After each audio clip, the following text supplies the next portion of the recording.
ಉಪಯುಕ್ತ. ಇದು ಕಲಿಕೆಯ ಸಾಗರ. ಕಲಿಯುವ ಮನಸ್ಸಿಗೆ ಆಧಾರ. ಕಲಿಯುತ್ತ ನಲಿಯುವ ತಾಯಿ ನುಡಿಯ ಎಂಬಂತೆ ಎಲ್ಲ ಕುಲಕೋಟಿ ಕನ್ನಡಿಗರ ಪಾದಾರವಿಂದಕ್ಕೆ ಶರಣಾಗಿ ಕನ್ನಡ ಭಾಷೆಯನ್ನು ಕಲಿಯುವ ವಿದ್ಯಾರ್ಥಿಗಳಿಗೆ ಹಾಗೂ ಶಿಕ್ಷಕರಿಗೆ ಉಪಯೋಗವಾಗಲೆಂದು ಸಿದ್ಧಪಡಿಸಿರುವ ಒಂದು ಮಾಧ್ಯಮವೇ ಈ ಉಪಯುಕ್ತ.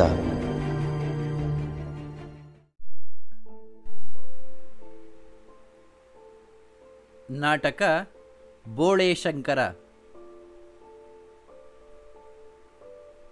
ಬರೆದವರು ಡಾಕ್ಟರ್ ಚಂದ್ರಶೇಖರ ಕಂಬಾರ.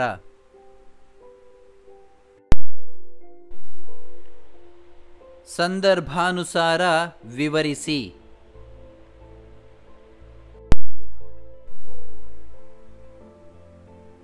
ಬ್ಯಾಂಕಿನಲ್ಲಿ ಕೂಡಿಸಿಟ್ಟು ಮದುವೆ ಆದ ಮೇಲೆ ಹೆಂಡತಿಗೆ ಕೊಡ್ತೀನಿ. ಡಾಕ್ಟರ್ ಚಂದ್ರಶೇಖರ ಕಂಬಾರ ಅವರು ಬರೆದಿರುವ ಬೋಳೇಶಂಕರ ಎಂಬ ನಾಟಕದಿಂದ ಈ ವಾಕ್ಯವನ್ನು ಆರಿಸಿದೆ. ಕೋಡಂಗಿಯು ಈ ಮಾತುಗಳನ್ನು ಭಾಗವತನಿಗೆ ಹೇಳುತ್ತಾನೆ. ಭಾಗವತ ಮತ್ತು ಕೋಡಂಗಿಯವರು ಪರಸ್ಪರ ಪರಿಚಯ ಮಾಡಿಕೊಂಡು ಸಂಭಾಷಣೆಯನ್ನು ಮುಂದುವರೆಸುವ ನಾಟಕದ ಆರಂಭದಲ್ಲಿ ಈ ಪ್ರಸಂಗವಿದೆ. ಕೋಡಂಗಿಯು ತಾನು ಬೆಪ್ತಕಡಿ ಬೋಳೇಶಂಕರನ ಬಳಿ ಕೆಲಸಕ್ಕಿರುವುದಾಗಿಯೂ ಅದಕ್ಕಾಗಿ ತನಗೆ ದಿನವೂ ಕೆನ್ನೆಗೆ 10 ಏಟುಗಳು ಸಂಬಳವಾಗಿ ದೊರೆಯುತ್ತಿದೆ ಎಂದು ಹೇಳುತ್ತಾನೆ. ಆಗ ಭಾಗವತನು ವರ್ಷಕ್ಕೆ 3600 ಏಟುಗಳನ್ನು ಕೂಡಿಸಿಟ್ಟು ಏನು ಮಾಡುವೆ ಎಂದು ಪ್ರಶ್ನಿಸಿದಾಗ ಕೋಡಂಗಿಯು ಅದನ್ನು ಬ್ಯಾಂಕಿನಲ್ಲಿಟ್ಟು ಹೆಂಡತಿಗೆ ಕೊಡುವುದಾಗಿ ಹೇಳುವುದರ ಮೂಲಕ ನಗೆಯನ್ನುಂಟು ಮಾಡುವನು.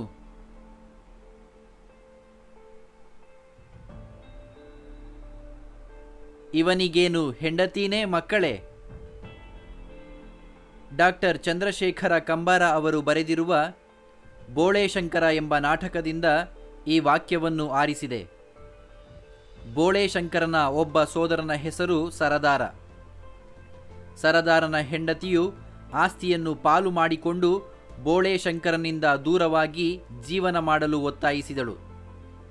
ಗಂಡನಾದ ಸರದಾರ ಒಪ್ಪಿದ ಮೇಲೆ ಬೋಳೇಶಂಕರನಿಗೆ ಆಸ್ತಿಯಲ್ಲಿ ಯಾವ ಪಾಲನ್ನೂ ಕೊಡಬೇಕಾಗಿಲ್ಲ. ಏಕೆಂದರೆ ಬೋಳೇಶಂಕರನಿಗೆ ಮದುವೆಯಾಗಿಲ್ಲ, ಹೆಂಡತಿ ಮಕ್ಕಳಿಲ್ಲ, ಒಬ್ಬನೇ ಹೇಗೋ ಬದುಕಿಕೊಳ್ಳುತ್ತಾನೆಂದು ವಾದಿಸುತ್ತಾ ಈ ಮೇಲಿನ ಮಾತನ್ನು ಗಂಡನಿಗೆ ಹೇಳಿದಳು.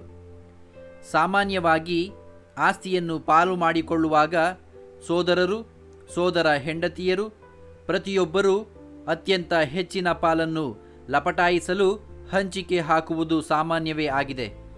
ಇದು ಅನ್ಯಾಯ ಎಂಬ ಪ್ರಜ್ಞೆ ಉಂಟಾಗದು.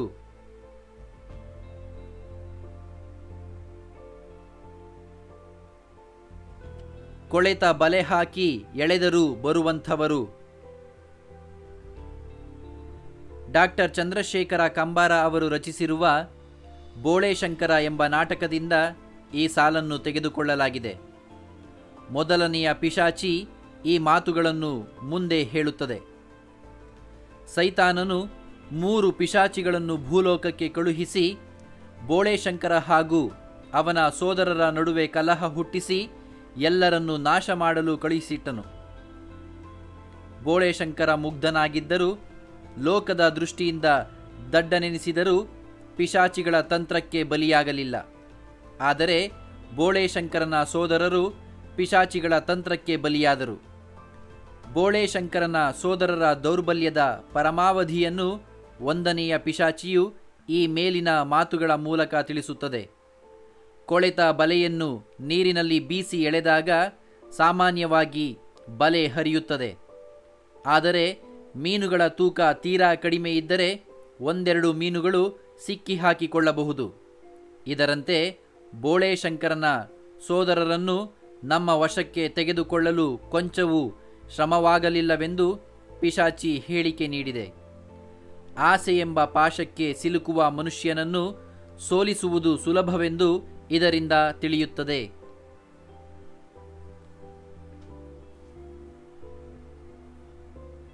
ಒಂದು ಹೊತ್ತು ರೊಟ್ಟಿ ತಿನ್ನದಿದ್ದರೆ ನಾನೇನು ಸಾಯುವುದಿಲ್ಲ. ಡಾಕ್ಟರ್ ಚಂದ್ರಶೇಖರ ಕಂಬಾರ ಅವರು ಬರೆದಿರುವ ಬೋಳೇಶಂಕರ ಎಂಬ ನಾಟಕದಿಂದ ಈ ವಾಕ್ಯವನ್ನು ಸ್ವೀಕರಿಸಿದೆ. ಬೋಳೇಶಂಕರ ಈ ಮಾತುಗಳನ್ನು ತನಗೆ ತಾನೇ ಹೇಳಿಕೊಳ್ಳುತ್ತಾನೆ. ಬೋಳೇಶಂಕರನನ್ನು ನಾಶ ಮಾಡಲು ಪಿಶಾಚಿಗಳು ಅನೇಕ ಉಪಾಯಗಳನ್ನು ಮಾಡಲಾರಂಭಿಸಿದವು. ಆದರೆ ಅವು ಜಯಶೀಲವಾಗಲಿಲ್ಲ. ಬೋಳೇಶಂಕರನ ಆಹಾರವನ್ನು ಕದ್ದರೆ ಅವನು ಕೋಪಿಸಿಕೊಂಡು ವಾಚಾಮಗೋಚರವಾಗಿ ಬೈಯುತ್ತಾನೆ.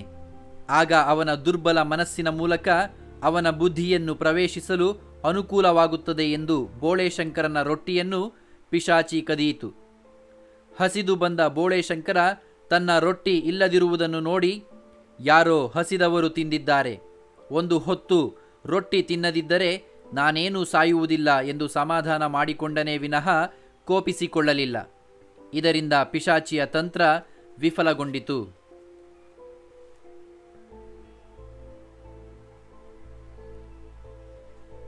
ನಾನೇನಾದರೂ ರಾಜನಾದರೆ ನಿಮ್ಮಂಥ ಸೋಂಬೇರಿಗಳಿಗೆ ಊಟ ಹಾಕೋದೇ ಇಲ್ಲ. ಡಾಕ್ಟರ್ ಚಂದ್ರಶೇಖರ ಕಂಬಾರರು ಬರೆದಿರುವ ಬೋಳೇಶಂಕರ ನಾಟಕದಿಂದ ಈ ವಾಕ್ಯವನ್ನು ಎತ್ತಿಕೊಳ್ಳಲಾಗಿದೆ.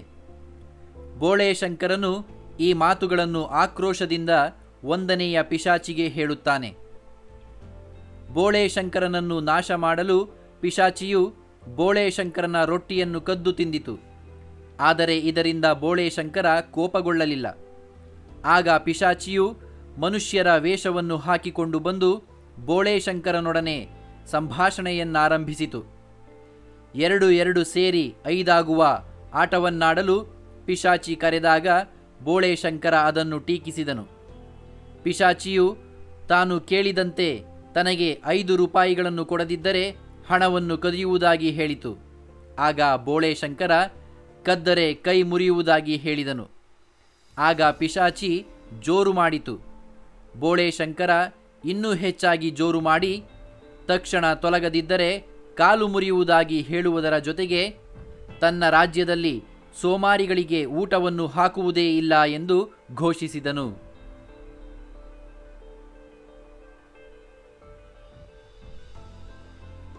ಹೆಣ್ಣಿದ್ದ ಮನೆಯ ಸೌಭಾಗ್ಯವೇ ಬೇರೆ. ಡಾಕ್ಟರ್ ಚಂದ್ರಶೇಖರ ಕಂಬಾರ ಅವರು ಬರೆದಿರುವ ಬೋಳೇಶಂಕರ ಎಂಬ ನಾಟಕದಿಂದ ಈ ವಾಕ್ಯವನ್ನು ತೆಗೆದುಕೊಳ್ಳಲಾಗಿದೆ. ಬೋಳೇಶಂಕರನು ಈ ಮಾತುಗಳನ್ನು ಸಾಹುಕಾರನಿಗೆ ಹೇಳುತ್ತಾನೆ. ಬೋಳೇಶಂಕರನ ಅಣ್ಣಂದಿರು ತಮ್ಮ ಹೆಂಡತಿಯರ ಮಾತುಗಳಿಗೆ ಒಪ್ಪಿ ಪಿತ್ರಾರ್ಜಿತ ಆಸ್ತಿಯನ್ನು ಪಾಲು ಮಾಡಿಕೊಂಡು ಬೋಳೇಶಂಕರನಿಂದ ದೂರವಾದರು. ಬೋಳೇಶಂಕರನಿಗೆ ನ್ಯಾಯವಾಗಿ ಕೊಡಬೇಕಾದುದನ್ನು ಕೊಡದೆ ಕಲ್ಲು ನೆಲವನ್ನು ಕೊಟ್ಟುಬಿಟ್ಟರು. ಆದರೆ ಆ ಆಸ್ತಿಯನ್ನು ಬೋಳೇಶಂಕರನ ಸೋದರರು ಕಳೆದುಕೊಂಡು ಕೆಲವೇ ದಿನಗಳಲ್ಲಿ ಮತ್ತೆ ಬೋಳೇಶಂಕರನ ಬಳಿ ಆಶ್ರಯಕ್ಕೆ ಬರುವಂತಾಯಿತು.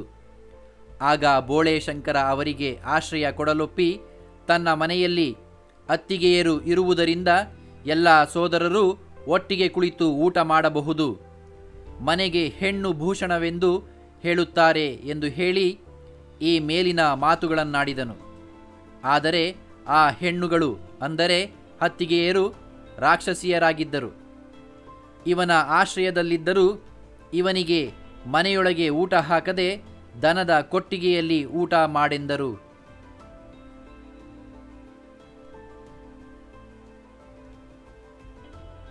ಹಸಿರು ಸಾಮ್ರಾಜ್ಯದ ನಮ್ರ ಪ್ರಜೆ ಕಣಯ್ಯ ನಾನು.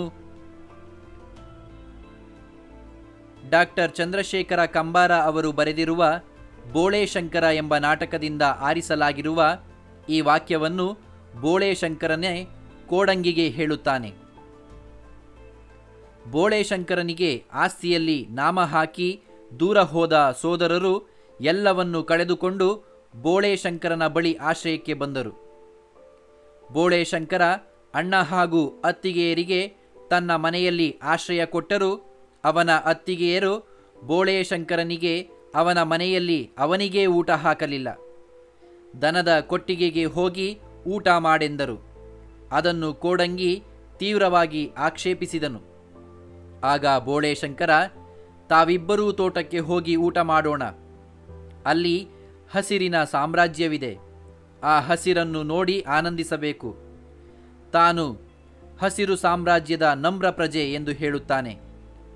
ಬೋಳೆ ಶಂಕರ ಬದುಕಿನಲ್ಲಿ ಎಂತಹ ಕಷ್ಟ, ಅವಮಾನ, ಅನ್ಯಾಯಗಳನ್ನು ಸಹಿಸುತ್ತಿದ್ದನು.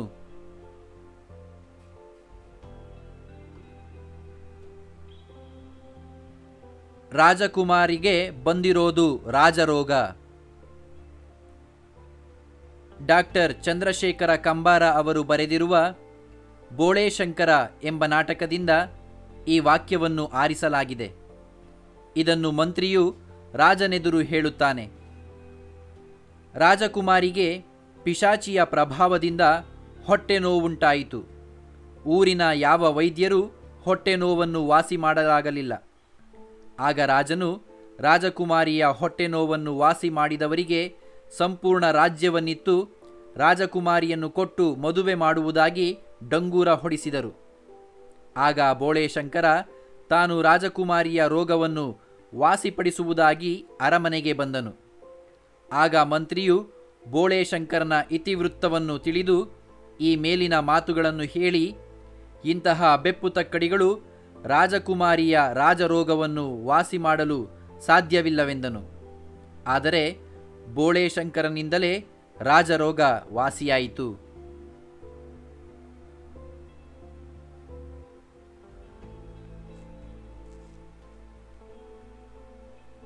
ರಾಜ ರಾಣಿಯರಿಂದ ಹಿಡಿದು ಎಲ್ಲರೂ ದುಡಿತಾರೆ. ಡಾಕ್ಟರ್ ಚಂದ್ರಶೇಖರ ಕಂಬಾರ ರಚಿಸಿರುವ ಬೋಳೆ ಶಂಕರ ಎಂಬ ನಾಟಕದಿಂದ ಆರಿಸಲಾಗಿರುವ ಈ ವಾಕ್ಯವನ್ನು ರಾಜನಾಗಿದ್ದು ಬೋಳೆ ಶಂಕರ ಮಂತ್ರಿಗೆ ಹೇಳುತ್ತಾನೆ. ಬೋಳೆ ಶಂಕರನು ರಾಜಕುಮಾರಿಗೆ ಬಂದ ರಾಜರೋಗವನ್ನು ವಾಸಿಪಡಿಸಿದ ಮೇಲೆ ರಾಜನು ತಾನು ಕೊಟ್ಟ ಮಾತಿನಂತೆ ಬೋಳೆ ಶಂಕರನಿಗೆ ರಾಜ್ಯವನ್ನು ಹಾಗೂ ರಾಜಕುಮಾರಿಯನ್ನು ಸ್ವೀಕರಿಸಬೇಕೆಂದು ಮಂತ್ರಿಯ ಮೂಲಕ ತಿಳಿಸುತ್ತಾನೆ. ಆಗ ಬೋಳೆ ಶಂಕರ ತನ್ನನ್ನು ರಾಜನನ್ನಾಗಿ ಮಾಡಿದರೆ ತಾನು ಯಾವ ರೀತಿಯ ಆಡಳಿತ ನಡೆಸುವೆನೆಂಬುದನ್ನು ಹೇಳುತ್ತಾ ಈ ಮೇಲಿನ ಮಾತುಗಳನ್ನು ಹೇಳುತ್ತಾನೆ. ನನ್ನ ರಾಜ್ಯದಲ್ಲಿ ಎಲ್ಲರೂ ದುಡಿಯಬೇಕು. ದುಡಿಯದವರಿಗೆ ಸ್ಥಾನವಿಲ್ಲ. ರಾಣಿಯೂ ದುಡಿಯಬೇಕಾಗುತ್ತದೆ. ರಾಜನಾದರೂ ತಾನು ದುಡಿಯುತ್ತೇನೆ. ತನ್ನ ರಾಜ್ಯದಲ್ಲಿ ಸೈನ್ಯವಿರುವುದಿಲ್ಲ, ತೆರಿಗೆ ಹಾಕುವುದಿಲ್ಲ, ನಾಣ್ಯಗಳ ಚಲಾವಣೆಯೂ ಇರುವುದಿಲ್ಲ, ಸೋಂಬೇರಿಗಳಿಗೆ ಅವಕಾಶವಿಲ್ಲ ಎಂದು ಹೇಳುತ್ತಾನೆ. ದುಡಿಮೆಗೆ ಬೋಳೆ ಶಂಕರ ಪ್ರಾಶಸ್ತ್ಯವನ್ನು ನೀಡುತ್ತಿದ್ದನು.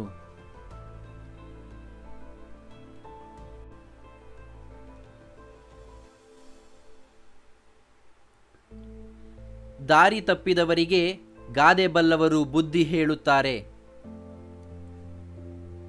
ಡಾಕ್ಟರ್ ಚಂದ್ರಶೇಖರ ಕಂಬಾರ ಅವರು ಬರೆದಿರುವ ಬೋಳೆ ಶಂಕರ ಎಂಬ ನಾಟಕದಿಂದ ಆರಿಸಲಾಗಿರುವ ಈ ವಾಕ್ಯವನ್ನು ಬೋಳೆ ಶಂಕರ ಮಂತ್ರಿಯೊಡನೆ ಸಂಭಾಷಣೆ ಮಾಡುತ್ತಾ ಹೇಳುತ್ತಾನೆ. ಬೋಳೆ ಶಂಕರ ಕೊಟ್ಟ ಬೇರಿನಿಂದ ರಾಜಕುಮಾರಿಯ ಹೊಟ್ಟೆ ನೋವು ಮಾಯವಾಯಿತು. ಆದ್ದರಿಂದ ರಾಜನು ತಾನು ಕೊಟ್ಟ ಮಾತಿನಂತೆ ರಾಜ್ಯ ಹಾಗೂ ರಾಜಕುಮಾರಿಯನ್ನು ಬೋಳೆ ಶಂಕರನಿಗೆ ಕೊಡುವುದಾಗಿ ಮಂತ್ರಿಯ ಮೂಲಕ ಹೇಳಿ ಕಳುಹಿಸಿದಾಗ ಬೋಳೆ ಶಂಕರ ಕೆಲವು ನಿಯಮಗಳನ್ನು ಒಡ್ಡುತ್ತಾನೆ. ಆಗ ಮಂತ್ರಿಯು ಅವನೊಡನೆ ಚರ್ಚೆಗಿಳಿಯುತ್ತಾನೆ. ತಾನು ರಾಜನಾದರೆ ಸೈನಿಕರನ್ನು ಇಟ್ಟುಕೊಳ್ಳುವುದಿಲ್ಲವೆಂದಾಗ, ಶತ್ರುರಾಜರು ದಂಡೆತ್ತಿ ಬಂದಾಗ ಅವರನ್ನು ಎದುರಿಸುವುದು ಹೇಗೆಂದು ಮಂತ್ರಿ ಪ್ರಶ್ನಿಸಿದನು. ತನ್ನ ರಾಜ್ಯದಲ್ಲಿ ನಾಣ್ಯದ ಚಲಾವಣೆ ಇರುವುದಿಲ್ಲ. ಎಲ್ಲರೂ ದುಡಿದು ತಿನ್ನುತ್ತಾರೆ. ಕಾನೂನಿನ ರಕ್ಷಣೆಗೆ ಕನ್ನಡದ ಗಾದೆ ಮಾತುಗಳನ್ನು ತಿಳಿದವರು ಅದರ ಸಹಾಯದಿಂದ ನೀತಿಯನ್ನು ಹೇಳಿ ಪ್ರಜೆಗಳು ಸನ್ನಡತೆಯಲ್ಲಿರುವ ಹಾಗೆ ಮಾಡುವರೆಂದು ಬೋಳೆ ಶಂಕರ ವಿವರಿಸುತ್ತಾ ಮಾತುಗಳನ್ನಾಡುತ್ತಾನೆ.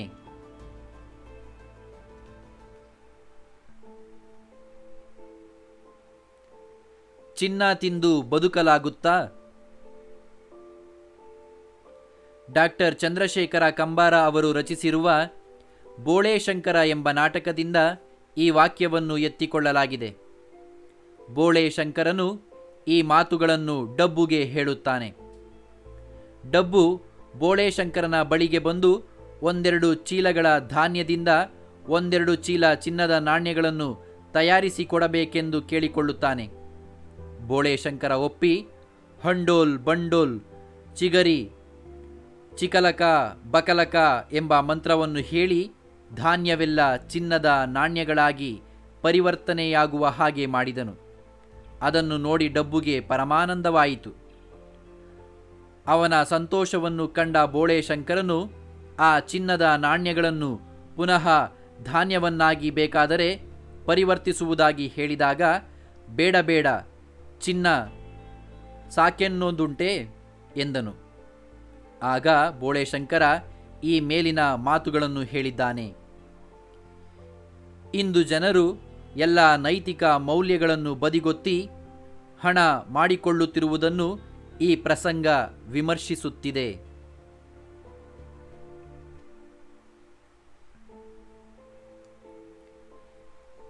ಜನ ಎಲ್ಲಿ ಸೇರಿದರೆ ಅಲ್ಲೇ ದರ್ಬಾರು. ಡಾಕ್ಟರ್ ಚಂದ್ರಶೇಖರ ಕಂಬಾರ ಅವರು ರಚಿಸಿರುವ ಬೋಳೇಶಂಕರ ನಾಟಕದಿಂದ ತೆಗೆದುಕೊಂಡಿರುವ ಈ ವಾಕ್ಯವನ್ನು ಬೋಳೇಶಂಕರ ಸಾಹುಕಾರನಿಗೆ ಹೇಳುತ್ತಾನೆ. ಬೋಳೇಶಂಕರನ ಸೋದರರು ಆಸ್ತಿ ವಿಭಾಗಿಸಿಕೊಂಡು ಹೋಗಿ ಎಲ್ಲವನ್ನು ಕಳೆದುಕೊಂಡು ಬೋಳೇಶಂಕರನ ಬಳಿ ಬಂದರು. ತಮ್ಮನು ರಾಜನಾದ ಸಂಗತಿ ತಿಳಿದು ಸಂತೋಷವಾಯಿತು ಎಂದು ಅಣ್ಣಂದಿರು ಹೇಳಿದಾಗ ಬೋಳೇಶಂಕರನು ಆಗಾಗ್ಗೆ ಸಂತೋಷ ಪಡೋದು ಆರೋಗ್ಯಕ್ಕೆ ಒಳ್ಳೆಯದು ಎನ್ನುತ್ತಾನೆ. ಆಗ ಸಾಹುಕಾರನು ಯಾವ ವೈಭವವೂ ಇಲ್ಲದ ಬೋಳೇಶಂಕರನ ರಾಜ್ಯಾಧಿಕಾರವನ್ನು ಕಂಡು, ಇದೇ ಏನಪ್ಪ ನಿನ್ನ ದರ್ಬಾರು ಎಂದು ವ್ಯಂಗ್ಯವಾಗಿ ನುಡಿದನು. ಏಕೆಂದರೆ ಬೋಳೇಶಂಕರ ರಾಜನಾದ ಮೇಲೂ ಗುಡಿಸಲಿನಲ್ಲಿಯೇ ವಾಸಿಸುತ್ತಿದ್ದನು. ಇದರಿಂದ ಬೋಳೇಶಂಕರ ಕೋಪಿಸಿಕೊಳ್ಳಲಿಲ್ಲ.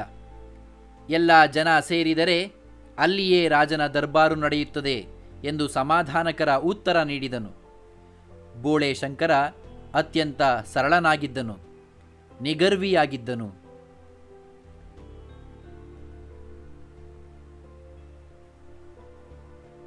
ನಾವು ಜಗಳದ ಭಾಷೆ ಆಡಿದರೆ ಅವರು ಸ್ನೇಹದ ಭಾಷೆ ಆಡುತ್ತಾರೆ. ಡಾಕ್ಟರ್ ಚಂದ್ರಶೇಖರ ಕಂಬಾರ ಅವರು ರಚಿಸಿರುವ ಬೋಳೇಶಂಕರ ಎಂಬ ನಾಟಕದಿಂದ ಆರಿಸಿರುವ ಈ ವಾಕ್ಯವನ್ನು ಸೈನಿಕನೊಬ್ಬನು ಸೈತಾನನಿಗೆ ಹೇಳುತ್ತಾನೆ. ಸೈತಾನನು 3 ಪಿಶಾಚಿಗಳಿಗೆ ತರಬೇತಿ ನೀಡಿ ಬೋಳೇಶಂಕರ ಹಾಗೂ ಅವನ ಸೋದರರ ನಡುವೆ ಜಗಳ ಉಂಟಾಗುವ ಹಾಗೆ ಮಾಡಿ ಬೋಳೇಶಂಕರನನ್ನು ನಿರ್ನಾಮ ಮಾಡಿ ಎಂದು ಕಳುಹಿಸಿಕೊಟ್ಟನು. ಆದರೆ ಆ 3 ಪಿಶಾಚಿಗಳು ಮಾಡಿದ ಎಲ್ಲ ಪ್ರಯತ್ನಗಳು ವಿಫಲವಾದುದಲ್ಲದೆ ಅವು ಸತ್ತೇ ಹೋದವು. ಆಗ ಸೈತಾನ ತಾನೇ ಸ್ವತಃ ಬೋಳೇಶಂಕರನನ್ನು ನಿರ್ನಾಮ ಮಾಡಲು ಬಂದು ಸೈನಿಕರಿಗೆ ಯದ್ವಾ ತದ್ವಾ ನಡೆದುಕೊಳ್ಳಲು ಹೇಳಿದನು. ಆದರೆ ಈ ಸೈನಿಕರು ಜನರೊಡನೆ ಎಷ್ಟೋ ಜಗಳವಾಡಲು ಪ್ರಯತ್ನಿಸಿದರೂ ಬೋಳೇಶಂಕರನ ರಾಜ್ಯದ ಜನ ಜಗಳವಾಡಲಿಲ್ಲ. ಜನರ ಮನೆಗೆ ನುಗ್ಗಿ ಕಳ್ಳತನ ಮಾಡಲು ಹೋದರೆ ಕದಿಯುವುದೇಕೆ, ಬೇಕಾದುವುದನ್ನೆಲ್ಲ ತೆಗೆದುಕೊಂಡು ಹೋಗಿ ಎಂದು ಎಲ್ಲವನ್ನೂ ಕೊಟ್ಟು ಬಿಡುತ್ತಿದ್ದರು. ಈ ಅನುಭವವನ್ನು ಸೈತಾನನು ಕಂಡು ಸೈನಿಕನು ಸೈತಾನನಿಗೆ ಹೇಳಿ ತನ್ನ ಅಸಹಾಯಕತೆಯನ್ನು ಈ ಮೇಲಿನಂತೆ ವ್ಯಕ್ತಪಡಿಸಿದನು.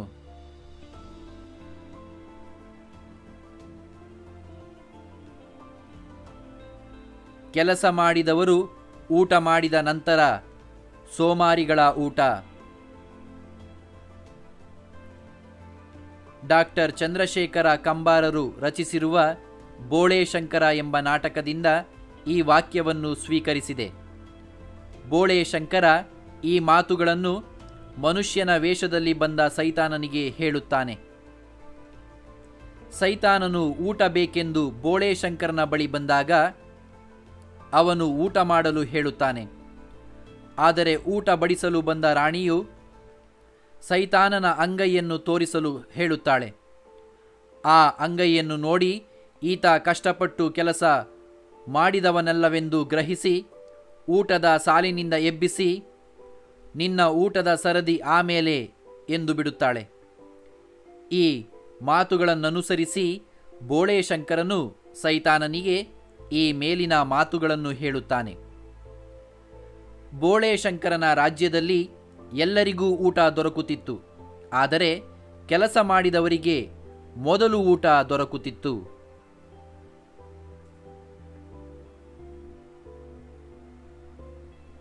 ತಲೆಯಿಂದ ಕೆಲಸ ಮಾಡುವುದು ಹೇಗೆಂದು ನಿನಗೆ ಹೇಳಿಕೊಡುತ್ತೇನೆ. ಡಾಕ್ಟರ್ ಚಂದ್ರಶೇಖರ ಕಂಬಾರ ಅವರು ರಚಿಸಿರುವ ಬೋಳೆ ಶಂಕರ ಎಂಬ ನಾಟಕದಿಂದ ಈ ಸಾಲನ್ನು ಎತ್ತಿಕೊಳ್ಳಲಾಗಿದೆ. ಸೈತಾನನಿಗೆ ಸೋಮಾರಿ, ಆಮೇಲೆ ನಿನಗೆ ಊಟ ಎಂದು ಬೋಳೆ ಶಂಕರ ಹಾಗೂ ಅವನ ಹೆಂಡತಿ ಹೇಳಿದ ಮೇಲೆ ಅವನು ರಾಜ ರಾಣಿಯರನ್ನು ತಲೆಯಿಂದ ಕೆಲಸ ಮಾಡಲು ತಿಳಿಯದ ದಡ್ಡರೆಂದು ಬೈದು ತಾನು ತಲೆಯಿಂದ ಹೇಗೆ ಕೆಲಸ ಮಾಡುವುದೆಂಬುದನ್ನು ಹೇಳಿಕೊಡುವುದಾಗಿ ಹೇಳುತ್ತಾನೆ. ಬೆಪ್ಪು ತಕ್ಕಡಿಗಳ ರಾಜ್ಯದಲ್ಲಿ ಮಾತ್ರ ಜನ ಕೈಯಿಂದ ಕೆಲಸ ಮಾಡುತ್ತಾರೆ. ಬುದ್ಧಿವಂತರೆಲ್ಲರೂ ಕೆಲಸ ಮಾಡುವುದು ತಲೆಯಿಂದ ಎಂದು ಸೈತಾನ ವಾದಿಸುತ್ತಾನೆ. ಅಲ್ಲದೆ ಕೈಯಿಂದ ಕೆಲಸ ಮಾಡುವುದಕ್ಕಿಂತ ತಲೆಯಿಂದ ಕೆಲಸ ಮಾಡುವುದು ಹೆಚ್ಚು ಲಾಭಕರವೆಂದೂ ಸೈತಾನ ಹೇಳುತ್ತಾನೆ. ಆದರೆ ಇದನ್ನು ಕಲಿಸುವ ಸಾಹಸಕ್ಕೆ ಕೈ ಹಾಕಿ ತಲೆಯೊಡೆದುಕೊಂಡು ಸೈತಾನ ಸಾಯುತ್ತಾನೆ.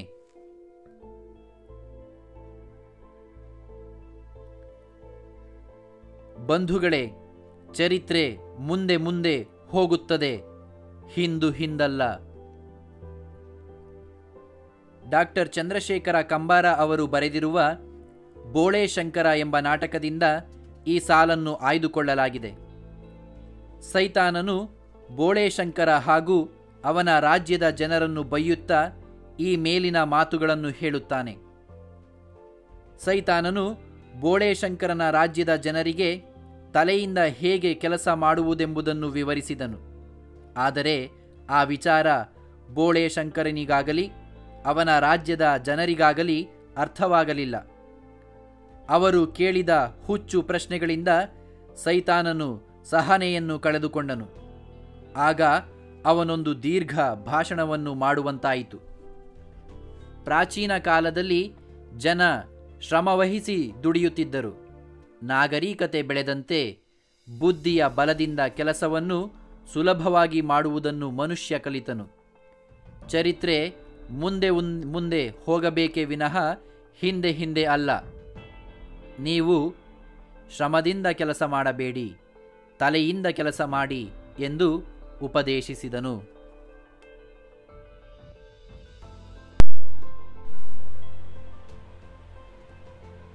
ಒಂದು ವಾಕ್ಯದಲ್ಲಿ ಉತ್ತರಿಸಿ.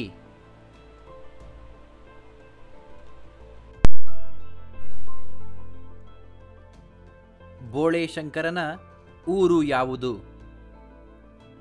ಬೋಳೆ ಶಂಕರನ ಊರು ಶಿವಾಪುರ.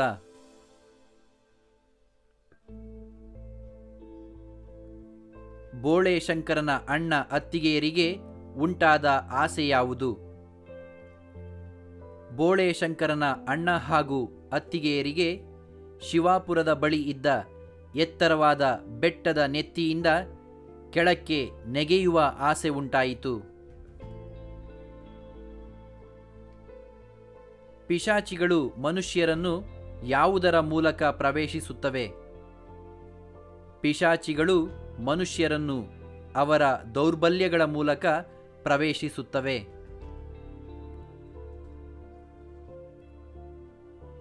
ಬದುಕಿನ ಬಗ್ಗೆ ಅವನಿಗೆ ಒಂದೂ ತಕರಾರಿಲ್ಲ ಎಂದು ಪಿಶಾಚಿಯು ಯಾರ ಬಗ್ಗೆ ಹೇಳುತ್ತದೆ? ಬದುಕಿನ ಬಗ್ಗೆ ಅವನಿಗೆ ಒಂದೂ ತಕರಾರಿಲ್ಲ ಎಂದು ಪಿಶಾಚಿಯು ಬೋಳೆ ಶಂಕರನ ಬಗ್ಗೆ ಹೇಳುತ್ತದೆ.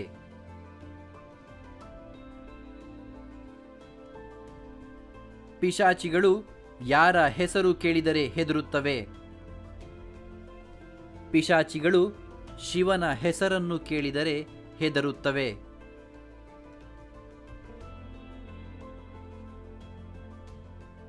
ಬೋಳೆ ಶಂಕರನ ಹೊಟ್ಟೆ ನೋವು ಯಾವುದರಿಂದ ಮಾಯವಾಯಿತು?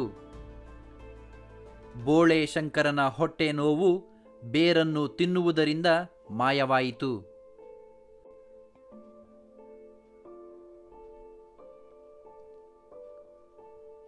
ಬೋಳೆ ಶಂಕರ ಎಲ್ಲಿ ಕುಳಿತು ಊಟ ಮಾಡಬೇಕೆಂದು ಅವನ ಅತ್ತಿಗೆ ಹೇಳುತ್ತಾಳೆ. ಬೋಳೆ ಶಂಕರನು ದನದ ಕೊಟ್ಟಿಗೆಯಲ್ಲಿ ಕುಳಿತು ಊಟ ಮಾಡಬೇಕೆಂದು ಅವನ ಅತ್ತಿಗೆ ಹೇಳುತ್ತಾಳೆ.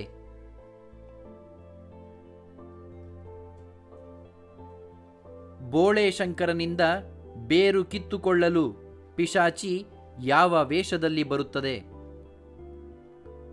ಬೋಳೆಶಂಕರನಿಂದ ಬೇರು ಕಿತ್ತುಕೊಳ್ಳಲು ಪಿಶಾಚಿಯು ಮುದುಕಿಯ ವೇಷದಲ್ಲಿ ಬರುತ್ತದೆ.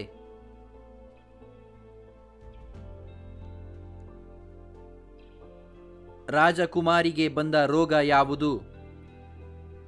ರಾಜಕುಮಾರಿಗೆ ಬಂದುದು ಹೊಟ್ಟೆ ನೋವಿನ ರೋಗ.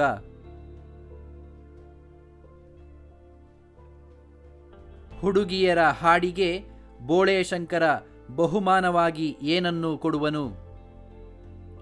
ಹುಡುಗಿಯರ ಹಾಡಿಗೆ ಬೋಳೆಶಂಕರ ಬಹುಮಾನವಾಗಿ ಚಿನ್ನದ ನಾಣ್ಯಗಳನ್ನು ಕೊಡುವನು.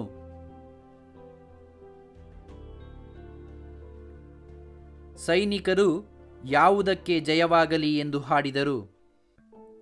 ಸೈನಿಕರು ಕೋವಿಗೆ, ಹಿಂಸೆಗೆ ಜಯವಾಗಲಿ ಎಂದು ಹಾಡಿದರು.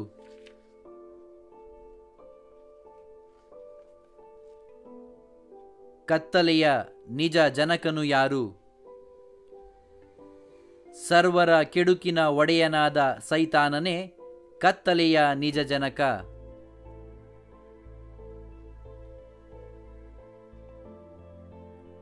ಅಣ್ಣಂದಿರಿಗೆ ಯಾವ ರೋಗ ಹಿಡಿದಿದೆ ಎಂದು ಬೋಳೆಶಂಕರ ಹೇಳುತ್ತಾನೆ? ಅಣ್ಣಂದಿರಿಬ್ಬರಿಗೂ ಅತಿಯಾಸೆಯ ರೋಗ ಹಿಡಿದಿದೆ ಎಂದು ಬೋಳೆಶಂಕರ ಹೇಳಿದನು.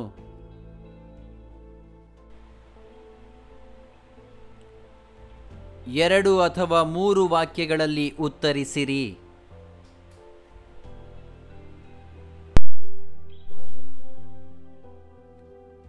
ಬೆಟ್ಟದ ಮೇಲಿನ ದೇವತೆಯು ಬೋಳೆಶಂಕರನ ಅಣ್ಣ ಅತ್ತಿಗೆಯರಿಗೆ ಹೇಗೆ ಕಾಣಿಸುತ್ತದೆ? ಶಿವಾಪುರದ ಬೆಟ್ಟದ ಮೇಲಿನ ದೇವತೆಯು ಕೈಮಾಡಿ ಕರೆದಂತೆ ಬೋಳೆಶಂಕರನ ಅಣ್ಣ ಅತ್ತಿಗೆಯರಿಗೆ ಕಾಣಿಸಿತು. ಆ ದೇವತೆಗೆ ದುಂಡಗೆ ಉರಿಯುವ ಕಣ್ಣುಗಳಿವೆ ಎಂಬಂತೆ ತೋರಿತು. ಆ ದೇವತೆಗಳಿಗೆ ಎತ್ತಿನ ಹಾಗೆ ಕೊಂಬುಗಳಿದ್ದಂತೆ ಕಾಣಿಸಿತು. ಆದರೆ ಬೋಳೆಶಂಕರನಿಗೆ ಮಾತ್ರ ಈ ದೇವತೆಗಳು ಕಾಣಿಸಲಿಲ್ಲ.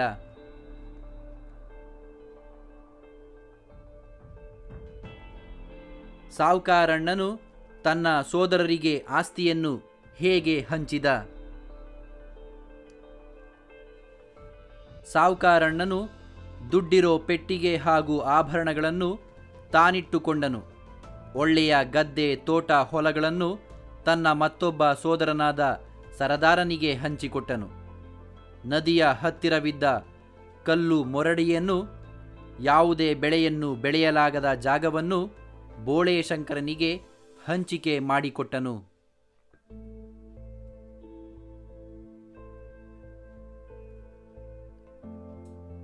ಸೈತಾನನು 3 ಪಿಶಾಚಿಗಳನ್ನು ಭೂಲೋಕಕ್ಕೆ ಕಳುಹಿಸಿದ್ದು ಏಕೆ?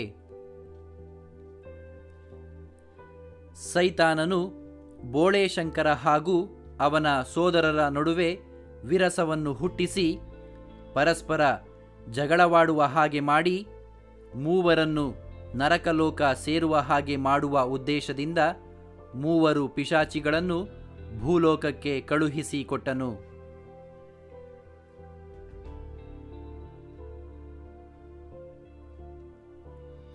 ಕೋಡಂಗಿಯು ತಾನು ಬೆಳಿಗ್ಗೆಯಿಂದ ಏನೇನು ಕೆಲಸ ಮಾಡಿದೆನೆಂದು ಹೇಳುತ್ತಾನೆ. ಕೋಡಂಗಿಯು ಬೆಳಗಿನಿಂದ 18 ರೊಟ್ಟಿ ತಿಂದೆ, 8 ಮುದ್ದೆ ನುಂಗಿದೆ, ಸೊಲಗಿ ಅನ್ನ ಉಂಡೆ, ಗಡಿಗೆ ಅಂಬಲಿ ಕುಡಿದೆ, ಗಡದ್ದಾಗಿ 3 ಗಂಟೆ ನಿದ್ದೆ ಮಾಡಿದೆ ಎಂದು ತಾನು ಮಾಡಿದ ಕೆಲಸಗಳನ್ನು ವಿವರಿಸಿದನು.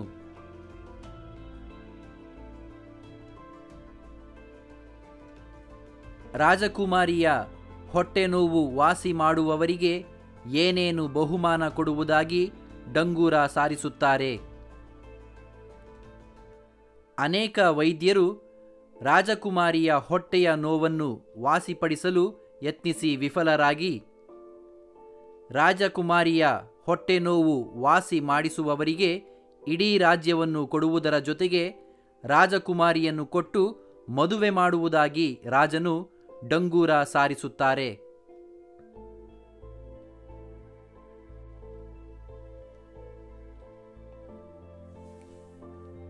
ಪಿಶಾಚಿಗಳು ಯಾವುದರಿಂದ ನಾಣ್ಯ ಹಾಗೂ ಸಿಪಾಯಿಗಳನ್ನು ಮಾಡಿಕೊಡುತ್ತವೆ?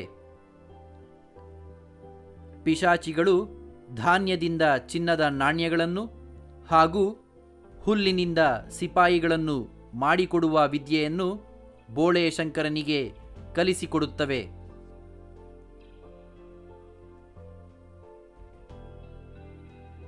ಬೋಳೆ ಶಂಕರ ಹುಡುಗಿಯರಿಗೆ ಚಿನ್ನ ಕೊಟ್ಟಿದ್ದಕ್ಕೆ ಸಾವುಕಾರಣ್ಣನು ಏನು ಹೇಳುತ್ತಾನೆ?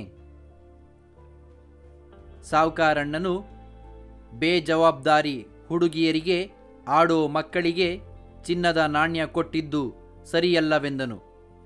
ಚಿನ್ನದ ನಾಣ್ಯಗಳನ್ನು ತನಗೆ ಕೊಡಬೇಕಾಗಿತ್ತೆಂದನು. ತನಗೆ ಚಿನ್ನದ ನಾಣ್ಯಗಳನ್ನು ಕೊಟ್ಟಿದ್ದರೆ ಪ್ರಪಂಚದ ಮೂಲೆ ಮೂಲೆಗಳಿಗೆ ಹೋಗಿ ವ್ಯಾಪಾರ ಮಾಡಿ ಚಿನ್ನದ ರಾಶಿಯನ್ನು ಸಂಪಾದಿಸುತ್ತಿದ್ದುದಾಗಿ ಹೇಳಿದನು.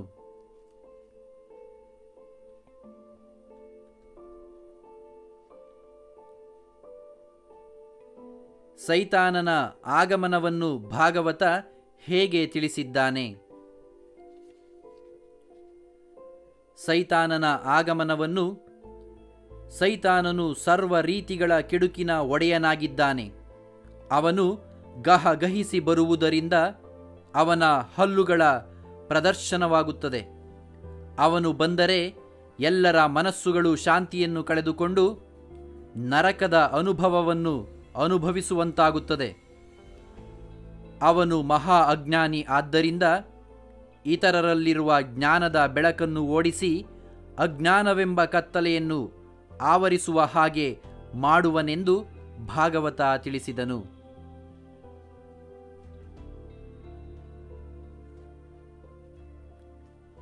ಸೈತಾನನಿಗೆ ಮೊದಲ ಪಂಕ್ತಿಯ ಊಟ ನಿರಾಕರಿಸಿದ್ದು ಏಕೆ? ಬೋಳೆ ಶಂಕರನು ರಾಜನಾಗಿದ್ದಾಗ ಮೊದಲ ಪಂಕ್ತಿಯಲ್ಲಿ ಚೆನ್ನಾಗಿ ದುಡಿದು ಬದುಕುವವರಿಗೆ ಊಟ ಹಾಕುವ ನಿಯಮವನ್ನು ಮಾಡಲಾಗಿತ್ತು.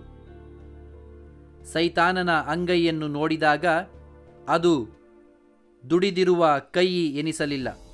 ಆದ್ದರಿಂದ ರಾಣಿ ಮತ್ತು ರಾಜರಿಬ್ಬರು ಅವನಿಗೆ ಮೊದಲ ಪಂಕ್ತಿಯಲ್ಲಿ ಊಟ ಹಾಕಲು ನಿರಾಕರಿಸಿ ಎರಡನೆಯ ಪಂಕ್ತಿಯಲ್ಲಿ ಕುಳಿತು ಊಟ ಮಾಡಲು ಹೇಳಿದರು.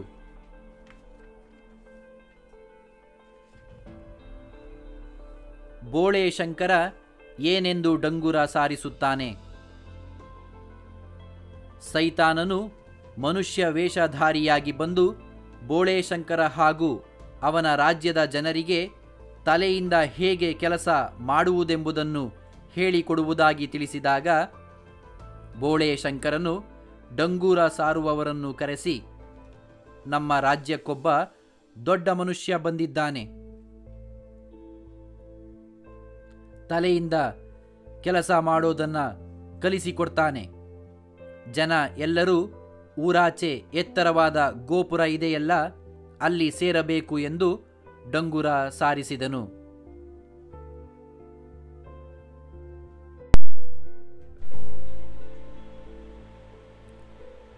5-6 ವಾಕ್ಯಗಳಲ್ಲಿ ಉತ್ತರಿಸಿರಿ.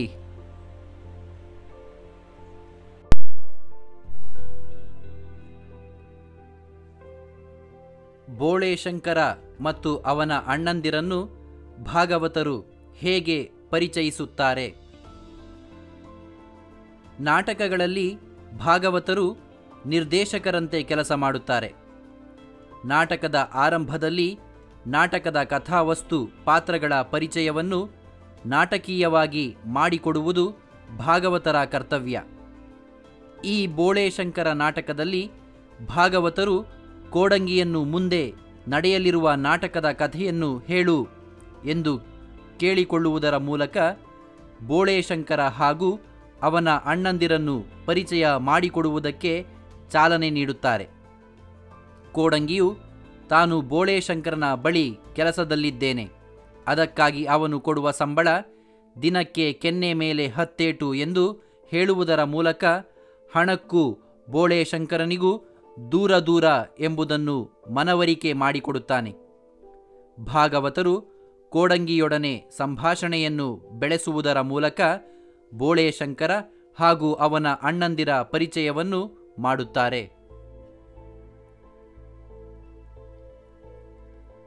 ಬೋಳೇಶಂಕರನ ಅಣ್ಣಂದಿರೇ ವಾಸಿ ಎಂದು ಪಿಶಾಚಿ ಹೇಳಲು ಕಾರಣವೇನು? ಪಿಶಾಚಿಯು ಬೋಳೇಶಂಕರನ ಮನಸ್ಸಿನಲ್ಲಿ ಆಸೆ ಎಂಬ ಪಿಶಾಚಿಯನ್ನು ಹುಟ್ಟುಹಾಕಲು ಯತ್ನಿಸಿ ವಿಫಲಗೊಂಡಿತು. ಪಿಶಾಚಿಯು ಆಸ್ತಿಯನ್ನು ಲಪಟಾಯಿಸುವ ಬುದ್ಧಿಯನ್ನು ಬೋಳೇಶಂಕರನ ಅಣ್ಣಂದಿರ ಬುದ್ಧಿಯಲ್ಲಿ ನಿಂತು ಪ್ರೇರೇಪಿಸಿ ಸಫಲವಾಯಿತು. ಆದರೆ ಬೋಳೇಶಂಕರ ಆಸೆಯನ್ನು ಗೆದ್ದು ಪಿಶಾಚಿಯ ಪ್ರಭಾವದಿಂದ ಮುಕ್ತನಾಗಿ ಅಣ್ಣಂದಿರು ತಮಗೆ ಬೇಕಾದ ಆಸ್ತಿಯನ್ನು ತೆಗೆದುಕೊಂಡು ಹೋಗಬಹುದೆಂದು ನಿರ್ಲಿಪ್ತನಾದನು. ಪಿಶಾಚಿಯು ಬೋಳೇಶಂಕರನಲ್ಲಿ ಆಸೆ ಎಂಬ ಪಿಶಾಚಿಯನ್ನು ನುಗ್ಗಿಸಲು ಸಾಧ್ಯವಾಗಲಿಲ್ಲ. ಆದ್ದರಿಂದ ಪಿಶಾಚಿಯು ಬೋಳೇಶಂಕರನ ಅಣ್ಣಂದಿರು ಕೊಳೆತ ಬಲೆ ಬೀಸಿದರೂ ಸಿಕ್ಕಿ ಹಾಕಿಕೊಳ್ಳುತ್ತಾರೆ. ಅವನ ಅಣ್ಣಂದಿರೇ ವಾಸಿ. ಈ ಬೋಳೇಶಂಕರ ಮಹಾಪಾಕಡ, ಹಿಡಿತಕ್ಕೆ ಸುಲಭವಾಗಿ ಸಿಗುವವನಲ್ಲ ಎಂದು ಹೇಳಿತು.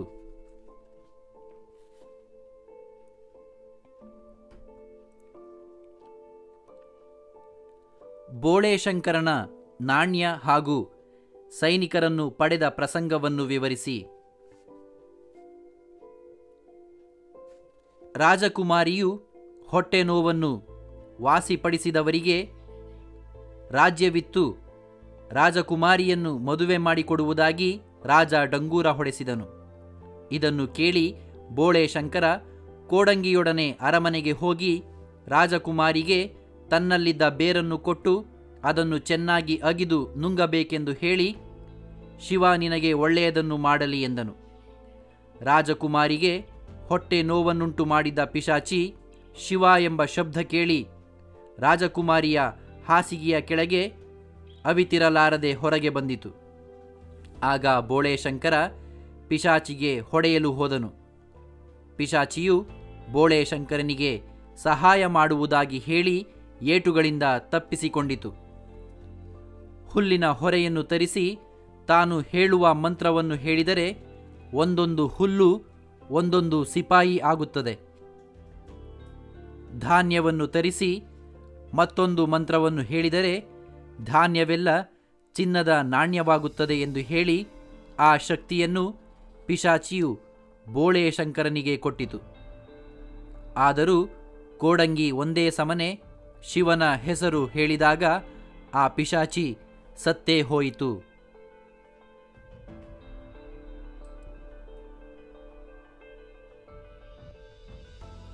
ರಾಜಕುಮಾರಿಯ ಹೊಟ್ಟೆ ನೋವು ಪ್ರಸಂಗದಿಂದ ಬೋಳೇಶಂಕರ ರಾಜನಾದ ಕಥೆಯನ್ನು ತಿಳಿಸಿ, ಅಥವಾ ಬೋಳೇಶಂಕರ ರಾಜನಾದ ಪ್ರಸಂಗದ ಕಥೆಯನ್ನು ವಿವರಿಸಿ.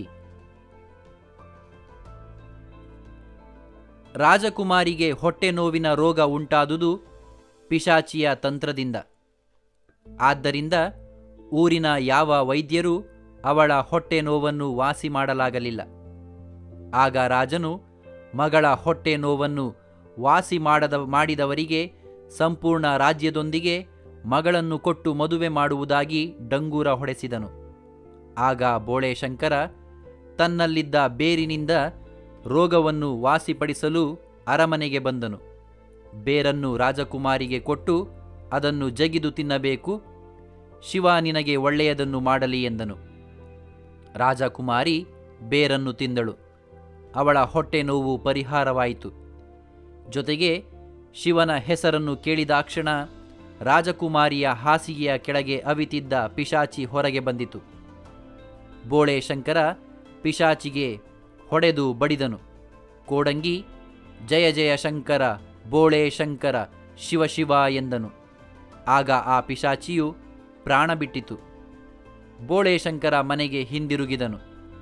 ರಾಜನು 4 ದಿನ ತಡೆದು ರಾಜಕುಮಾರಿಯ ಹೊಟ್ಟೆ ನೋವು ಸಂಪೂರ್ಣವಾಗಿ ವಾಸಿಯಾಯಿತೆಂಬುದನ್ನು ಖಚಿತಪಡಿಸಿಕೊಂಡು ತನ್ನ ಮಾತಿನಂತೆ ರಾಜ್ಯ ಹಾಗೂ ರಾಜಕುಮಾರಿಯನ್ನು ಬೋಳೇಶಂಕರನಿಗೆ ಕೊಡುವುದಾಗಿ ಮಂತ್ರಿಯ ಮೂಲಕ ಹೇಳಿ ಕಳುಹಿಸಿದನು. ಬೋಳೇಶಂಕರ ತಾನು ರಾಜನಾದರೆ ರಾಜ್ಯವನ್ನು ಯಾವ ರೀತಿ ನಡೆಸುವುದೆಂಬುದನ್ನು ರಾಜನಿಗೆ ತಿಳಿಸಿ ಅವನು ಅದಕ್ಕೊಪ್ಪಿದ ಮೇಲೆ ರಾಜನಾದನು. ರಾಜಕುಮಾರಿಯನ್ನು ವಿವಾಹವಾದನು.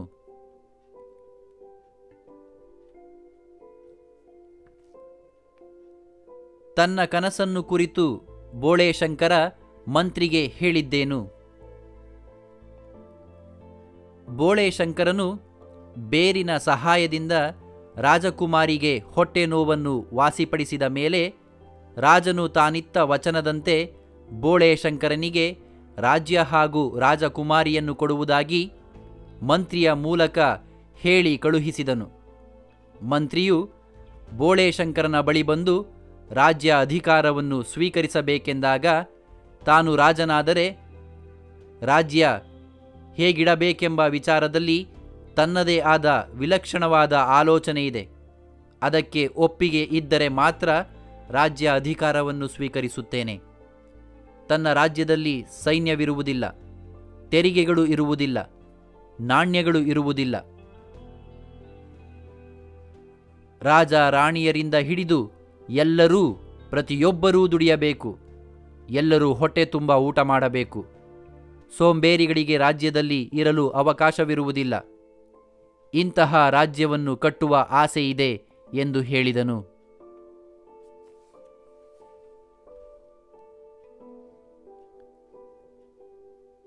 ಸೈನಿಕರು ಹಾಡಿದ ಸಿಟಿ ಹಾಡಿನ ಸಾರಾಂಶವೇನು? ಬೋಳೇಶಂಕರ ಹುಡುಗಿಯರು ಹಾಡಿದ ಹಾಡುಗಳು ಅಷ್ಟಾಗಿ ಇಷ್ಟವಾಗಲಿಲ್ಲವೆಂದು ಹೇಳಿ ಸೈನಿಕರಿಗೆ ಹಾಡುಗಳನ್ನು ಹೇಳಲು ಆದೇಶಿಸಿದನು. ಅವರು ಕೋವಿಯನ್ನು ಕುರಿತು, ಹಿಂಸೆಯನ್ನು ಕುರಿತು ಜಯಕಾರದ ಹಾಡನ್ನು ಹೇಳಿದಾಗ, ಅವರನ್ನು ಬೈದಾಗ ಸೈನಿಕರು ಸಿಟಿ ಬಗ್ಗೆ ಹಾಡನ್ನು ಹೇಳಿದರು. ಇಂದು ಸಿಟಿಯಲ್ಲಿ ಕೈಗಾರಿಕೆಗಳಿಂದ ಮಿತಿಮೀರಿ ಹೊಗೆ ಬರುತ್ತಿದೆ. ವಾತಾವರಣ ಹಾಳಾಗುತ್ತಿದೆ. ಹಗಲು ರಾತ್ರಿಗಳಲ್ಲಿ ಕಾರ್ಖಾನೆಗಳಿಂದ ಸೈರನ್ನಿನ ಶಬ್ದ ಮಾಲಿನ್ಯವನ್ನು ಉಂಟುಮಾಡುತ್ತಿದೆ. ನಗರಗಳಲ್ಲಿ ಕೊಳಚೆ ಪ್ರದೇಶಗಳಿದ್ದು ಕೊಚ್ಚೆಯಲ್ಲಿ ಮಕ್ಕಳು ಆಟವಾಡುತ್ತಿವೆ. ಬೆಳಗಿನ ತಂಗಾಳಿಯಲ್ಲಿ ಪೆಟ್ರೋಲಿನ ಹೊಗೆಯ ವಾಸನೆ ತುಂಬಿದೆ. ವಾಹನಗಳಿಂದ ಬರುವ ಕರಿಯ ಹೊಗೆಗೆ ಕೊನೆ ಇಲ್ಲದಂತಾಗಿದೆ. ಇದರಿಂದ ಗಿಡಗಳಲ್ಲಿ ಅರಳುವ ಹೂವುಗಳು ಕಪ್ಪಾಗಿವೆ. ಲಾಲ್ಬಾಗಿನ ಗಿಡ ಮರಗಳಲ್ಲಿ ನಗರದ ಜನರ ನೋವು ಅರಳಿರುವ ಹಾಗೆ ಕಾಣುತ್ತಿದೆ ಎಂಬುದು ಸಿಟಿ ಹಾಡಿನ ಸಾರಾಂಶವಾಗಿದೆ.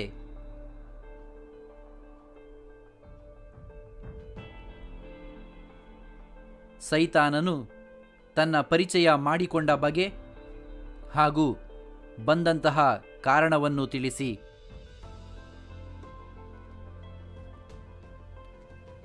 ಸೈತಾನನು ರಂಗಸ್ಥಳದ ಮೇಲೆ ಬಂದ ಕ್ಷಣ ತನ್ನ ಪರಿಚಯವನ್ನು ಯಥಾರ್ಥವಾಗಿ ಮಾಡಿಕೊಳ್ಳುತ್ತಾನೆ. ಸೈತಾನನು ತಾನು ಪ್ರಪಂಚದಲ್ಲಿ ಇರುವವರೆಲ್ಲರಿಗೂ ಗರ್ವವನ್ನು ಮನಸ್ಸಿನಲ್ಲಿ ಬಿತ್ತಿ ಬೆಳೆಸಬಲ್ಲವನು. ನಾನಾ ಬಗೆಯ ದುರಭ್ಯಾಸಗಳನ್ನುಂಟು ಮಾಡುವ ಶಕ್ತಿಯನ್ನು ಹೊಂದಿದವನು. ಪ್ರಪಂಚ ಹಾಳಾಗುತ್ತಿರುವುದನ್ನು ನೋಡಿ ಸಂತೋಷಪಡುವವನು.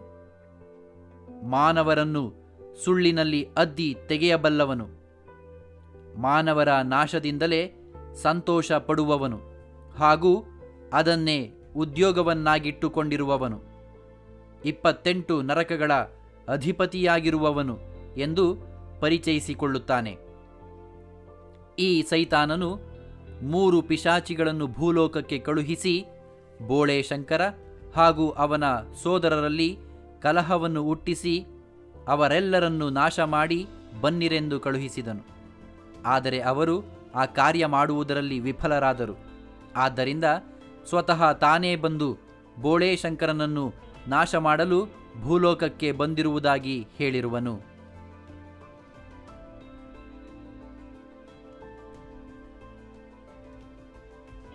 ಬೋಳೇಶಂಕರ ತನ್ನ ಅಣ್ಣಂದಿರಿಗೆ ಸಿಪಾಯಿ ಮತ್ತು ನಾಣ್ಯಗಳನ್ನು ಮಾಡಿಕೊಡಲು ಏಕೆ ನಿರಾಕರಿಸುತ್ತಾನೆ? ಬೋಳೇಶಂಕರನ ಅಣ್ಣಂದಿರು ಒಂದೊಮ್ಮೆ ಸಿಪಾಯಿಗಳನ್ನು ಚಿನ್ನದ ನಾಣ್ಯಗಳನ್ನು ಬೋಳೆ ಶಂಕರನಿಂದ ಪಡೆದುಕೊಂಡು ಹೋಗಿದ್ದರು. ಆದರೆ ಇಬ್ಬರು ಅಣ್ಣಂದಿರು ಇವುಗಳನ್ನು ದುರುಪಯೋಗ ಮಾಡಿಕೊಂಡರು. ಬೋಳೆ ಶಂಕರ ಸೃಷ್ಟಿಸಿಕೊಟ್ಟ ಸೈನಿಕರು ಅವರ ಅಣ್ಣನ ಆದೇಶದಂತೆ ಬೇರೆಯವರನ್ನು ಕೊಂದರು. ಇದರಿಂದ ಎಷ್ಟೋ ಜನ ಮಕ್ಕಳು, ವಯಸ್ಸಾದವರು ಅನಾಥರಾದರು. ಆದ್ದರಿಂದ ಸರದಾರನಿಗೆ ಮತ್ತೆ ಸಿಪಾಯಿಗಳನ್ನು ಸೃಷ್ಟಿಸಿಕೊಡಲು ನಿರಾಕರಿಸಿದನು. ಬೋಳೆ ಶಂಕರನ ಮತ್ತೊಬ್ಬ ಅಣ್ಣ ಸಾವುಕಾರನು ಚಿನ್ನದ ನಾಣ್ಯಗಳನ್ನು ಬೋಳೆ ಶಂಕರನಿಂದ ಪಡೆದರೂ ತನ್ನ ರಾಜ್ಯದಲ್ಲಿ ಯಥೇಚ್ಛವಾಗಿ ತೆರಿಗೆ ಹೇರಿದನು.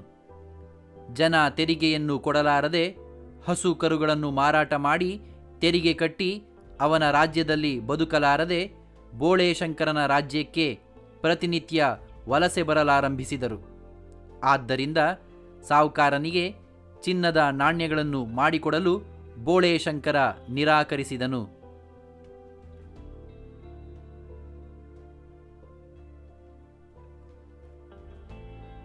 ಯುದ್ಧ ಮಾಡಲು ಸೈನಿಕರು ಏಕೆ ನಿರಾಕರಿಸುತ್ತಾರೆ? ಬೋಳೆ ಶಂಕರನನ್ನು ನಾಶ ಮಾಡಲು ಪಿಶಾಚಿಗಳು ಪ್ರಯತ್ನಿಸಿ ವಿಫಲರಾದ ಮೇಲೆ ಅವರನ್ನು ಭೂಲೋಕಕ್ಕೆ ಕಳುಹಿಸಿದ ಸೈತಾನನೇ ಭೂಲೋಕಕ್ಕೆ ಬಂದನು. ಅವನು ಸೈನಿಕರನ್ನು ಸೃಷ್ಟಿಸಿ ಬೋಳೆ ಶಂಕರನ ಊರಿನಲ್ಲಿರುವ ಜನರನ್ನು ಹಿಂಸೆ ಮಾಡಿರಿ, ದರೋಡೆ ಮಾಡಿರಿ ಎಂದು ಆದೇಶಿಸಿದನು. ಆದರೆ ಅವರು ಆ ಕೆಲಸ ಮಾಡಲಾಗಲಿಲ್ಲ. ಸೈನಿಕರನ್ನು ಸೈತಾನ ಪ್ರಶ್ನಿಸಿದಾಗ ಅವರು ಯುದ್ಧ ಮಾಡಲು ಸಾಧ್ಯವೇ ಇಲ್ಲವೆಂದರು. ಏಕೆಂದರೆ ಬೋಳೆ ಶಂಕರನ ಊರಿನ ಜನರು ಎಲ್ಲ ಸೈನಿಕರನ್ನು ಪ್ರೀತಿಯಿಂದ ಗೆಳೆತನದಿಂದ ಕಾಣುತ್ತಿದ್ದರು. ಮನೆಗಳನ್ನು ಲೂಟಿ ಮಾಡಲು ಹೋದಾಗ ಆ ಜನರು ಸೈನಿಕರಿಗೆ ನಿಮಗೆ ಏನೇನು ಬೇಕೋ ಎಲ್ಲವನ್ನು ತೆಗೆದುಕೊಂಡು ಹೋಗಿ ಎಂದು ಹೇಳಿ ಮನೆಯಲ್ಲಿ ಇದ್ದುದನ್ನೆಲ್ಲವನ್ನು ಕೊಟ್ಟು ಬಿಡುತ್ತಿದ್ದರು. ಸೈನಿಕರು ಜನರೊಡನೆ ಜಗಳದ ಭಾಷೆಯಲ್ಲಿ ಮಾತನಾಡಿದರೆ ಜನ ಸ್ನೇಹದ ಭಾಷೆಯಲ್ಲಿ ಉತ್ತರಿಸುತ್ತಿದ್ದರು. ಆದ್ದರಿಂದ ಸೈನಿಕರು ಯುದ್ಧ ಮಾಡಲು ನಿರಾಕರಿಸಿದರು.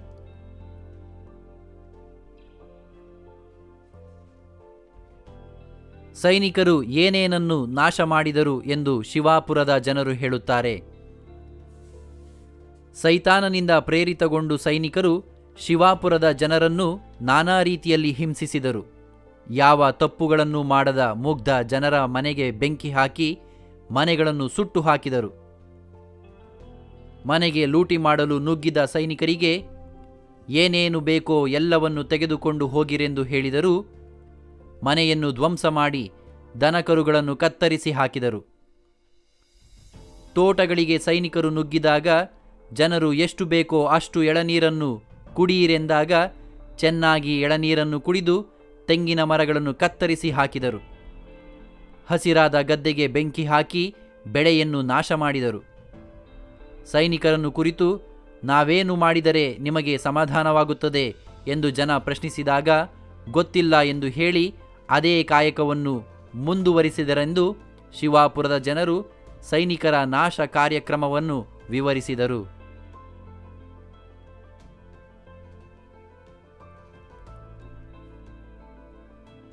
ಚಿನ್ನ ತೆಗೆದುಕೊಂಡು ಅನ್ನ ಕೊಡಿ ಎಂದ ಸೈತಾನನಿಗೆ ಶಿವಾಪುರದ ಜನರು ಹೇಗೆ ಪ್ರತಿಕ್ರಿಯಿಸಿದರು? ಸೈತಾನನು ಮನುಷ್ಯ ರೂಪದಲ್ಲಿ ಬಂದು ಹಸಿವೆಯಾಗುತ್ತಿದೆ, ಅನ್ನ ಕೊಡಿ, ಪುಕ್ಕಟೆ ಬೇಡ, ಚಿನ್ನದ ನಾಣ್ಯ ಕೊಡುತ್ತೇನೆ ಎಂದನು. ಆಗ ಜನರು ಚಿನ್ನದ ನಾಣ್ಯ ತೆಗೆದುಕೊಂಡು ಅನ್ನ ಕೊಡಲು ಸಾಧ್ಯವಿಲ್ಲ. ನೀನು ಕೊಡುವಂತಹ ಚಿನ್ನದ ನಾಣ್ಯಗಳನ್ನು ನಮ್ಮ ಮಕ್ಕಳು ಆಟವಾಡಲು ಇಟ್ಟುಕೊಂಡಿದ್ದಾರೆ. ಚಿನ್ನಕ್ಕೆ ಯಾವ ಬೆಲೆಯೂ ಇಲ್ಲ. ನಮ್ಮ ಬಳಿ ಬೊಗಸೆ ಬೊಗಸೆ ಚಿನ್ನದ ನಾಣ್ಯಗಳಿವೆ ಎಂದು ಹೇಳಿ ಸೈತಾನನಿಂದ ಚಿನ್ನದ ನಾಣ್ಯಗಳನ್ನು ಸ್ವೀಕರಿಸಲು ನಿರಾಕರಿಸಿದರು. ದೇವರ ಹೆಸರಿನಲ್ಲಿ ಊಟ ಹಾಕುವುದಾಗಿ ಹೇಳಿದರು. ಆದರೆ ಸೈತಾನ ದೇವರ ಹೆಸರಿನಲ್ಲಿ ಊಟ ಮಾಡಲೊಪ್ಪಲಿಲ್ಲ. ಆಗ ಒಪ್ಪತ್ತು ಕೆಲಸ ಮಾಡಿ ಊಟ ಮಾಡಬಹುದೆಂಬ ಸಲಹೆ ಕೊಟ್ಟರು. ಈ ರೀತಿ ಜನರು ಸೈತಾನನ ಚಿನ್ನವನ್ನು ಸ್ವೀಕರಿಸದೆ ಪ್ರತಿಕ್ರಿಯಿಸಿದರು.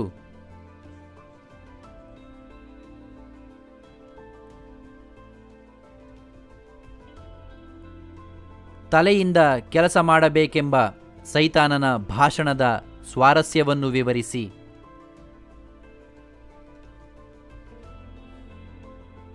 ಸೈತಾನನು ತಲೆಯಿಂದ ಕೆಲಸ ಮಾಡಿ ಬದುಕುವುದು ಜಾಣ್ಮೆ. ಮನುಷ್ಯನಿಗಿರುವ ತಲೆ ಉಪಯೋಗವಾಗಬೇಕು. ಮೊದಲನೆಯದಾಗಿ ನಾಣ್ಯಗಳ ಬಳಕೆಯನ್ನು ಜಾರಿಗೆ ತಂದರೆ 10 ಚೀಲ ಧಾನ್ಯವನ್ನು ನಾಣ್ಯದ ರೂಪದಲ್ಲಿ ಅಂಗೈಯಲ್ಲಿಟ್ಟುಕೊಳ್ಳಬಹುದು. ನಾಣ್ಯಗಳ ಬಳಕೆಯಿಂದ ಜನ ಕೋಟಿಯನ್ನು ನಿಯಂತ್ರಿಸಬಹುದು. ಬುದ್ಧಿಯನ್ನು ಉಪಯೋಗಿಸುವುದರಿಂದ ಮಾತ್ರ ಇದು ಸಾಧ್ಯ. ತಲೆಯನ್ನು ಉಪಯೋಗಿಸದೇ ಇರುವುದರಿಂದ ನಗರದ ಸುಖಗಳಿಂದ ನೀವು ವಂಚಿತರಾಗಿದ್ದೀರಿ. ತಲೆಯ ಬೆಲೆ ತಿಳಿದರೆ ಸ್ವರ್ಗ ಸುಖ ಸಿಗುವ ಸಿಟಿಯನ್ನು ಕಟ್ಟಬಹುದು ಎಂದು ಹೇಳುವುದರ ಮೂಲಕ ತಲೆಯಿಂದ ಕೆಲಸ ಮಾಡುವುದರ ಅಗತ್ಯವನ್ನು ತನ್ನ ಭಾಷಣದಲ್ಲಿ ಸೈತಾನನು ವಿವರಿಸಿದನು.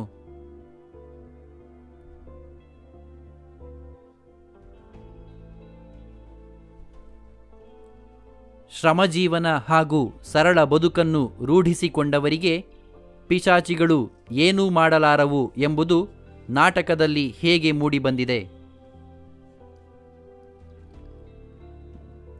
ಡಾಕ್ಟರ್ ಚಂದ್ರಶೇಖರ ಕಂಬಾರ ಅವರು ಬರೆದಿರುವ ಬೋಳೇಶಂಕರ ಎಂಬ ನಾಟಕದಲ್ಲಿ ಶ್ರಮಜೀವನ ಹಾಗೂ ಸರಳ ಬದುಕನ್ನು ರೂಢಿಸಿಕೊಂಡವರಿಗೆ ಪಿಶಾಚಿಗಳು ಏನೂ ಮಾಡಲಾರವು ಎಂಬ ನೀತಿ ಉಂಟು. ಈ ದಿನ ಶ್ರಮಜೀವನ ಮತ್ತು ಸರಳ ಜೀವನವೆರಡೂ ದಡ್ಡರ ಕಾರ್ಯವಾಗಿದೆ.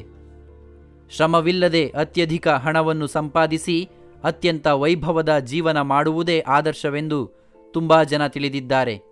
ಇದು ಸರಿಯಲ್ಲ ಎಂದು ಸ್ಥಾಪಿಸುವುದೇ ನಾಟಕಕಾರರ ಆಶಯವಾಗಿದೆ.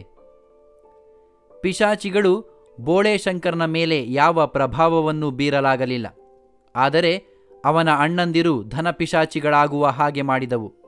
ಆದ್ದರಿಂದ ಅವನು ಬೋಳೇಶಂಕರನಿಗೆ ಟೋಪಿ ಹಾಕಿ ಅವನ ಆಸ್ತಿಯನ್ನು ಕಸಿದುಕೊಂಡು ಹೋದರೂ ಶ್ರಮಜೀವನ ಮಾಡದೆ ಎಲ್ಲ ಐಶ್ವರ್ಯವನ್ನು ಕಳೆದುಕೊಂಡರು. ಬೋಳೇಶಂಕರನಿಗೆ ರಾಜ್ಯ ಪ್ರಾಪ್ತಿಯಾದರೂ ರಾಜಕುಮಾರಿಯನ್ನು ಮದುವೆಯಾದರೂ ಅರಮನೆಯಲ್ಲಿ ವಾಸಿಸದೆ ದುಡಿಮೆಯೇ ದೇವರು ಎಂದು ಬದುಕಿದನು.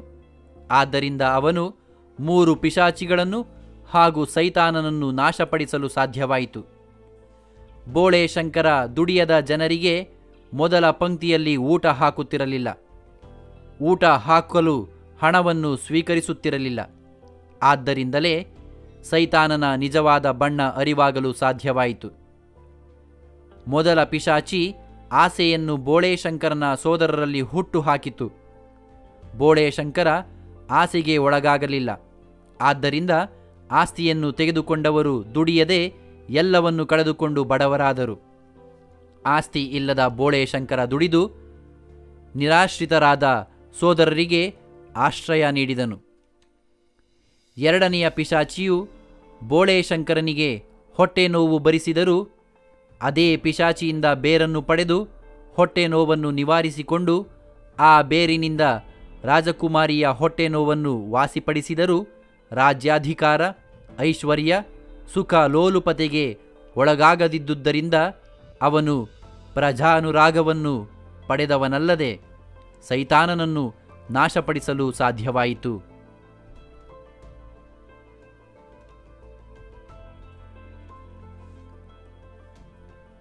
ಹಸಿರೇ ಉಸಿರು ಎಂಬುದನ್ನು ಬೋಳೇಶಂಕರನ ಪಾತ್ರದ ಮೂಲಕ ನಾಟಕಕಾರರು ಹೇಗೆ ಸ್ಪಷ್ಟಪಡಿಸಿದ್ದಾರೆ ವಿಮರ್ಶಿಸಿ.